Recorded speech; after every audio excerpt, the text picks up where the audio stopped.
जय श्री कृष्णा। आज जानकारी लेकर आए हैं एक और महत्वपूर्ण विषय पे जिस पे बहुत सारे लोगों का ध्यान नहीं जाता। आपके घर में सबसे ज़्यादा अगर आपके दुश्मनों को, अगर आपसे जलने वालों को, अगर आपसे नफरत रखने वालों को नुकसान पहुंचाना होगा तो आपको क्या लगता है कि वो किस चीज़ पर नुकसान पहुंचा सकते हैं, किस किस प्रकार से आपको नुकसान पहुंच सकता है। आप सोचेंगे कि भाई हमारे घर पे कामकाज पे नुकसान पहुंचाया जा सकता है, पति पत्नी के ऊपर तकलीफें आ सकती हैं, इस प्रकार से नुकसान पहुंचाया जा सकता है कि काम धंधा ना चले, व्यवसाय में उन्नति ना हो, इस प्रकार से नुकसान पहुंचाया जा सकता है। ये आप लोगों के मन में विचार आएगा। लेकिन क्या कभी आपने ये सोचा है कि एक और टारगेट होता है जिस पर दुश्मन, जलने वाले लोग भौतिक रूप से और सूक्ष्म रूप से, यानी कि सामने से भी और छिप कर भी अटैक करते हैं, और वो होते हैं आपके बच्चे। आपके बच्चों पर भी खतरा मंडराता है। आज उदाहरण देके बताएंगे कि कैसे कैसे। बहुत सारे लोगों के बच्चे ऐसे होते हैं जो 12वीं तक भी पढ़ाई नहीं कर पाते। बचपन से उनका मन पढ़ाई में होता है, लेकिन उसके बाद अचानक से उनका मन बदलने लगता है और 12वीं तक की पढ़ाई वो नहीं कर पाते, क्योंकि उनके ऊपर ऐसी क्रियाएं कर दी जाती हैं कि उनका मन पढ़ाई में ना लगे। बहुत सारे बच्चे ऐसे होते हैं जिनके ऊपर ऐसे क्रियाएं की जाती हैं कि वो पढ़ाई तो करें लेकिन उसके बावजूद भी पढ़ाई में उनका मन ना लगे। मतलब कि बहुत ही कम नंबरों से, बहुत ही कमजोर नंबरों से वो अपनी पढ़ाई पूरी करे, बहुत बड़ा जीवन में ना कर पाए, ये तक टारगेट किया जाता है। और ये बिल्कुल प्रत्यक्ष बता रहे हैं कि ऐसा होता है। आपके बच्चे अगर स्वस्थ हैं, शरीर से हेल्दी हैं, और अगर वो देख लिया सामने वाले ने कि भाई इनके तो बच्चे बढ़िया खाते पीते हैं सारी चीज़ें, तो वो ऐसी क्रियाएं भी कर देते हैं जिससे कि, अच्छा ये क्रियाएं कोई बहुत बड़ी क्रिया नहीं होती, ये ऐसी क्रियाएं होती हैं जिसमें कि कोई छोटी मोटी प्रकार से नुकसान पहुंचे, कि भाई इनके बच्चे खाने पीने में नाटक करने लगे। खाएं ना इनके बच्चे, जो चीज़ सबसे ज़्यादा खाते हैं आपका बच्चा वही खाना छोड़ देगा जो बचपन से उसको सबसे ज़्यादा पसंद हो। आपका बच्चा 3-4 साल तक दूध पी के ही बड़ा हुआ हो, लेकिन उसके बाद जब क्रिया होगी, जब पता चल जाता है लोगों को कि भाई इनका बच्चा दूध रोज पीता है, तो ऐसी चीज़ हो जाएगी कि आपका बच्चा दूध को मुंह ही नहीं लगाएगा। मतलब 4 साल से 14 साल का हो जाएगा लेकिन वो दूध ही नहीं पीना पसंद करेगा। तो बहुत प्रकार से बच्चों को अटैक किया जाता है, उनको टारगेट किया जाता है कि इनके बच्चों को कैसे टारगेट करें कि ये उन्नति ना कर पाए। क्या आपने सोचा है कि बच्चों ने अचानक उनकी पसंदीदा चीज़ें खाना क्यों छोड़ दिया? क्या आपने कभी सोचा है कि आपके बच्चों का पढ़ाई में मन क्यों नहीं लगता? क्या कभी आपने ये सोचा है कि आपके बच्चे जो हैं वो अचानक कभी कभी कुछ दुखता है, दर्द होता है तो वो बताते नहीं हैं, और अगर बताते भी हैं तो आप ये सोच कर कि खेलने कूदने में लग गई होगी और अनदेखा कर देते हैं, और उस दिन अमावस्या पूर्णिमा जी जैसा महत्वपूर्ण दिन होता है लेकिन आप ध्यान नहीं देते कि इस दिन हमारे बच्चे को तकलीफ हुई है, तो इस दिन कौन सा दिन है, क्या है, और आप अनदेखा कर देते हैं। इन्हीं कारणों से आपके बच्चे के ऊपर अगर क्रिया की गई हो तो आपको पता नहीं चलता और आप ध्यान नहीं देते, इसको अनदेखा कर देते हैं। ऐसे बच्चे जीवन में उन्नति नहीं कर पाते और एक सामान्य जीवन उनका रह जाता है। जिन बच्चों के भाग्य में बहुत कुछ लिखा होता है, जिनके भाग्य में इतना अच्छा लिखा होता है कि वो आप अच्छे कामकाज वाले हो, आपके पास धन संपत्ति सब है भगवान का दिया हुआ, उसके बावजूद आपके बच्चे होनहार नहीं बन पाते, उसके बावजूद आपके बच्चे आगे नहीं बढ़ पाते। और आप देखते हैं कि भाई छोटे छोटे काम करने वाले लोगों के बच्चे भी बहुत आगे बढ़ गए, खूब अच्छे अच्छे नंबर ला रहे हैं। पिता छोटी सी दुकान लगाता है या छोटा मोटा काम करता है, पर बच्चे उनके बहुत अव्वल आ रहे हैं। पर आपके बच्चे ऐसा नहीं कर रहे। उसका कारण आज समझिए कि ऐसा क्यों होता है और कैसे उससे आपको बचना है। ये सब होता है क्रियाओं के द्वारा, ये सब होता है ऐसे टोटकों प्रयोगों के द्वारा जो आपके जलने वाले लोग आपके बच्चों के साथ करते हैं, लेकिन आप उन चीज़ों पर अनदेखा कर देते हैं। जब लोग किसी से जलते हैं तो वो बैठकर आपस में टारगेट करते हैं कि भाई अगर बच्चा छोटा है तो तंत्र क्रिया की जाए, जिससे कि ये पढ़ाई लिखाई में अव्वल ना आ पाए, पढ़ाई लिखाई में कमज़ोर हो जाए, शारीरिक रूप से उसकी उन्नति ना हो, उम्र के हिसाब से हाइट ना बढ़े, उम्र के हिसाब से शरीर जो है बढ़े ना उसका। जब बच्चा छोटा होता है 8-9-10 साल तक, तब वो ऐसे प्रयोग करते हैं। जब बच्चा 13-14 साल से ज़्यादा उम्र का होता है कि भाई 13-14 साल से ज़्यादा उम्र का हो गया, तब फिर वो प्रयास करते हैं कि इनके बच्चों को कोई लत लगाई जाए, जैसे कि शराब की लत लगा दी जाए, कोई गेम की लत लगा दी जाए जिसमें पैसे खर्च हों, मतलब ऐसी कोई चीज़ लगा दी जाए जिससे कि ये पैसे की बर्बादी शुरू कर दे, ऐसी लत। और ये लतें फ्री में लगाई जाती हैं, मतलब सामने वाले लोग अपनी जेब से पैसा खर्च करके आपके बच्चों को इस तरीके से लत लगाते हैं। हमने खुद देखा है बहुत सारे लोगों को आपस में बात करते हुए, जब वो लोग आपस में बात करते हैं कि भाई फलाना व्यक्ति जो है इसके पास खूब धन संपत्ति है, ये बिल्कुल किसी के साथ उठता बैठता नहीं है, अपने अपने ही कामकाज में व्यस्त रहता है, चलो इसके जो बेटा है उसको साथ में 10-12 बार फ्री में अपन शराब पिला देते हैं, उसके बाद तो लत लग जाएगी, उसके बाद तो पूरी जायदाद खा जाएगा। मतलब लोग वास्तव में ऐसी प्लानिंग करके सिखाते हैं, वास्तव में लोग ऐसी आपस में बातें करके फ्री में शराब पिलाते हैं लोगों के बच्चों को कि वो एक बार लत लग जाए उसके बाद तो पूरी जायदाद खत्म कर देगा वो खुद ही।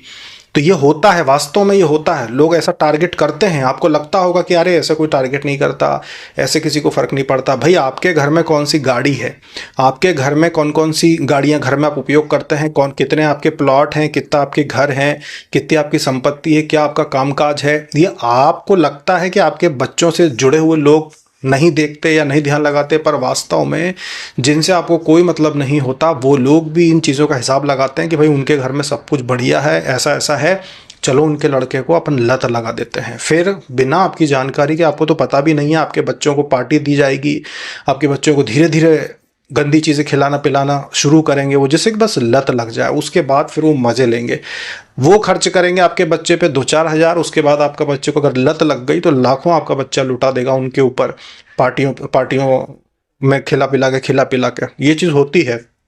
एक परिवार था, अच्छी ज़मीन जायदाद थी उनकी, मतलब ज़मीन कौन सी, खेती की ज़मीन है, बहुत सारी ज़मीनें थी उनके पास, परिवार अच्छा था, घर का एक ही लड़का था। अब लोगों की नज़र में आ गया कि भाई इसके पिता जो है धार्मिक हैं, मतलब पूजा पाठ करते हैं, भजन कीर्तन में शामिल होते हैं, सुंदरकांड वगैरह होता है उसमें आते जाते हैं, इसके अलावा अपने खूब कमाई करते हैं खेतों से, घर में सारी सुविधाएं हैं, बढ़िया ट्रैक्टर ट्राली, वो सारी व्यवस्था, लड़का एक ही है। तो ऐसा करो कि इनका ध्यान लड़के के ऊपर नहीं है, ये अपने काम पर ज़्यादा ध्यान देते हैं और अध्यात्म पे भी ज़्यादा ध्यान देते हैं, तो इनके लड़के को अपन लत लगाओ। उन्होंने क्या किया, उनके लड़के को साथ में लेके जाना, मुफ्त में शराब पिलाना और मांस खिलाना, ऐसी चीज़ें उन्होंने पार्टी देने के नाम पे उसको सिखाना शुरू किया कि भाई इसको ऐसा फील कराओ, इसको ऐसा अनुभव कराओ कि इसमें बड़ा मज़ा आता है।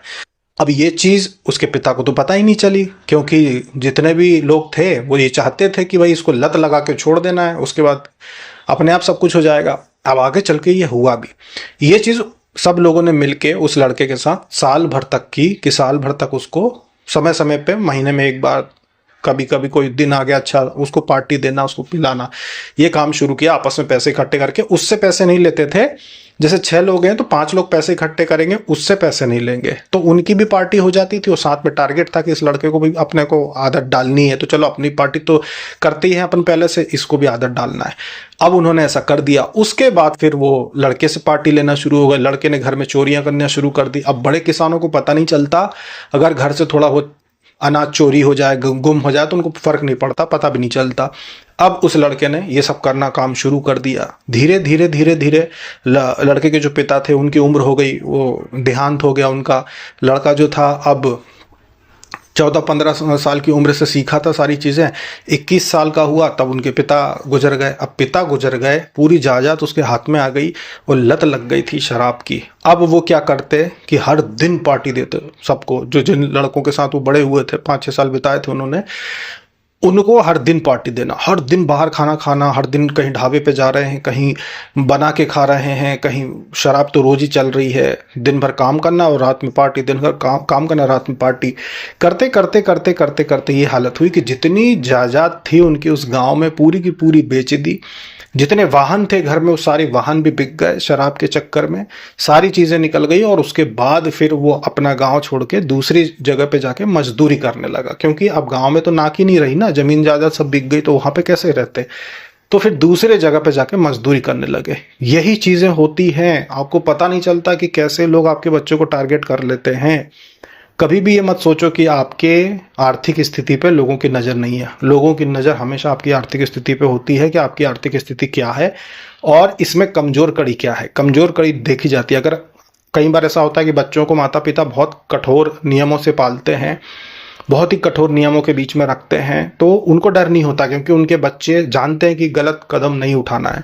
उनके बच्चों लगता है कि भाई बच्चों के साथ हम कठोर हो रहे हैं, पर वास्तव में जब आप बच्चों को नियम से पालते हैं, कठोरता थोड़ी दिखाते हैं, तो वास्तव में आपके बच्चे भी वैसे हो जाते हैं कि जब कोई उनको बहकाने की कोशिश करता है तो वो अंदर से भी थोड़े कठोर हो जाते हैं। आत्मविश्वास उनमें इतना आ जाता है कि नहीं नहीं करना है गलत चीजें। तो इसीलिए बिल्कुल ढीला नहीं छोड़ना चाहिए बच्चों को। कोई फर्क नहीं पड़ता आपको कि बच्चा मस्ती करके आ रहा है कि कितनी देर तक रात में कितने बजे तक बाहर खेल रहा है, आपको फर्क ही नहीं पड़ता। ऐसा मत करो, आप थोड़ी सी कठोरता दिखाओ। भले ही आपको अंदर से प्रेम आ रहा हो बच्चे के ऊपर, आपको गुस्सा नहीं आ रहा, फिर भी गुस्सा दिखाओ। अगर वो ज्यादा समय ले लेता है बाहर या कुछ भी, तो आप थोड़े से नियम बताओ। तो कुछ बच्चे तो नहीं बिगड़ते जिनके माता पिता बहुत ही ज्यादा कठोर हो या फिर घर का माहौल आध्यात्मिक बहुत ज्यादा बना के रखा हो माता पिता ने, दोनों ने, उनके बच्चे तो नहीं बिगड़ते। पर जो लोग काम में व्यस्त रहते हैं, जिनके पास समय नहीं होता, उनके बच्चे बिगड़ जाते हैं, उनके बच्चे गलत रास्ते पे चल पड़ते हैं। तो इस प्रकार से टारगेट किया जाता है। अब ऐसी अवस्था से बचने के लिए आप लोगों को क्या करना चाहिए? ऐसी चीजों से बचने के लिए आपके अपने बच्चों को सिखाना चाहिए कि कोई भी व्यक्ति, कुछ भी अनजान व्यक्ति खाने को देता है या आप किसी के घर जाते हो तो कुछ भी बेटा खाना पीना नहीं चाहिए जब तक कि निमंत्रण ना हो। मतलब किसी के घर जैसे कि कन्या भोजन है तो बच्चे जा सकते हैं वहां पर, जैसे किसी के यहाँ शादी है, बर्थडे है, कुछ ऐसे विशेष दिन होते हैं ना, तो जा सकते हैं, खाना भी खा सकते हैं, सब कुछ कर सकते हैं। लेकिन अनावश्यक रूप से जब कोई तंत्र क्रिया की जाती है, वो कभी समूह में नहीं की जाती है, वो अलग से विशेष रूप से किसी को कुछ खिलाया पिलाया जाता है। हमेशा बच्चों को सिखाओ कि किसी के घर यूं ही बिना निमंत्रण के कुछ भी चीजें नहीं खाना। कोई दे तब भी मत खाओ, किसी से मत लो कुछ भी। कोई अगर पैसे भी देता है मुफ्त में, बिना किसी कारण को कोई पैसे देता है तो मत लो। बिना किसी कारण कोई भी महंगी चॉकलेट देता है, जैसे कि बड़ी चॉकलेट जो आती महंगी आती है, अगर कोई देता है खाने को तो मत लो। चाहे आपका बेटा हो चाहे बेटी हो, उनको मना करो कि ये चीजें नहीं करना। इन चीजों का ध्यान रखो। और आपके बच्चे कितनी देर बाहर खेल रहे हैं, कैसे लोगों के बीच में, इस बात का हमेशा ध्यान रखो। कितनी आयु तक बच्चे, क्या आपको ध्यान रखना चाहिए जब तक कि वो अपने पैरों पे खड़े ना हो जाए। चाहे आयु 21 साल हो जाए, 20 साल, 21 साल, 22 साल, जब तक वो अपने पैरों पे खड़े ना हो जाए आपको उनका ध्यान रखना पड़ेगा। कॉलेज निकलने के बाद बच्चे नहीं बिगड़ते। एक बार कॉलेज हो जाए उनका, उसके बाद बच्चे नहीं बिगड़ते, क्योंकि तब तक वो मानसिक रूप से भी परिपक्व हो जाते हैं और कॉलेज के बाद जो दोस्ती होती है वो लगभग छूट जाती है। तो मतलब ऐसे मौके फिर उतने नहीं आते कि कोई बिगड़ पाए। उसके बाद बौद्धिक क्षमता बहुत विकसित हो जाती है। तो इसीलिए अपने बच्चों का आपको ध्यान रखना चाहिए, इस बातें आपको सिखाना चाहिए कि बेटा इन बातों का ध्यान रखो कि किसी के घर कुछ खाओ मत, किसी प्रकार से कोई कुछ दे तो ऐसे अनावश्यक रूप से खाना नहीं किसी के यहाँ कुछ भी। इन बातों का ध्यान रखें, कैसे लोगों के साथ उठ रहे हैं, बैठ रहे हैं, हर चीज़ का बारीकी से ध्यान रखें आप कि बच्चा क्या कर रहा है, किसके साथ घूम रहा है, क्या कर, चाहे बेटा हो चाहे बेटी हो, कहाँ जा रही है, किसके साथ घूम रही है। मोबाइल भी आप बिल्कुल चेक कीजिए कि किनसे दोस्ती है, क्या बातें होती है, सारी चीज़ों को आपको ध्यान रखना चाहिए। कई बार हमने ये चीज़ें देखी है कि बहुत लोग अपने बच्चों का ध्यान ही नहीं रखते, उनके बच्चे उनसे ज़्यादा नॉलेज रखते हैं।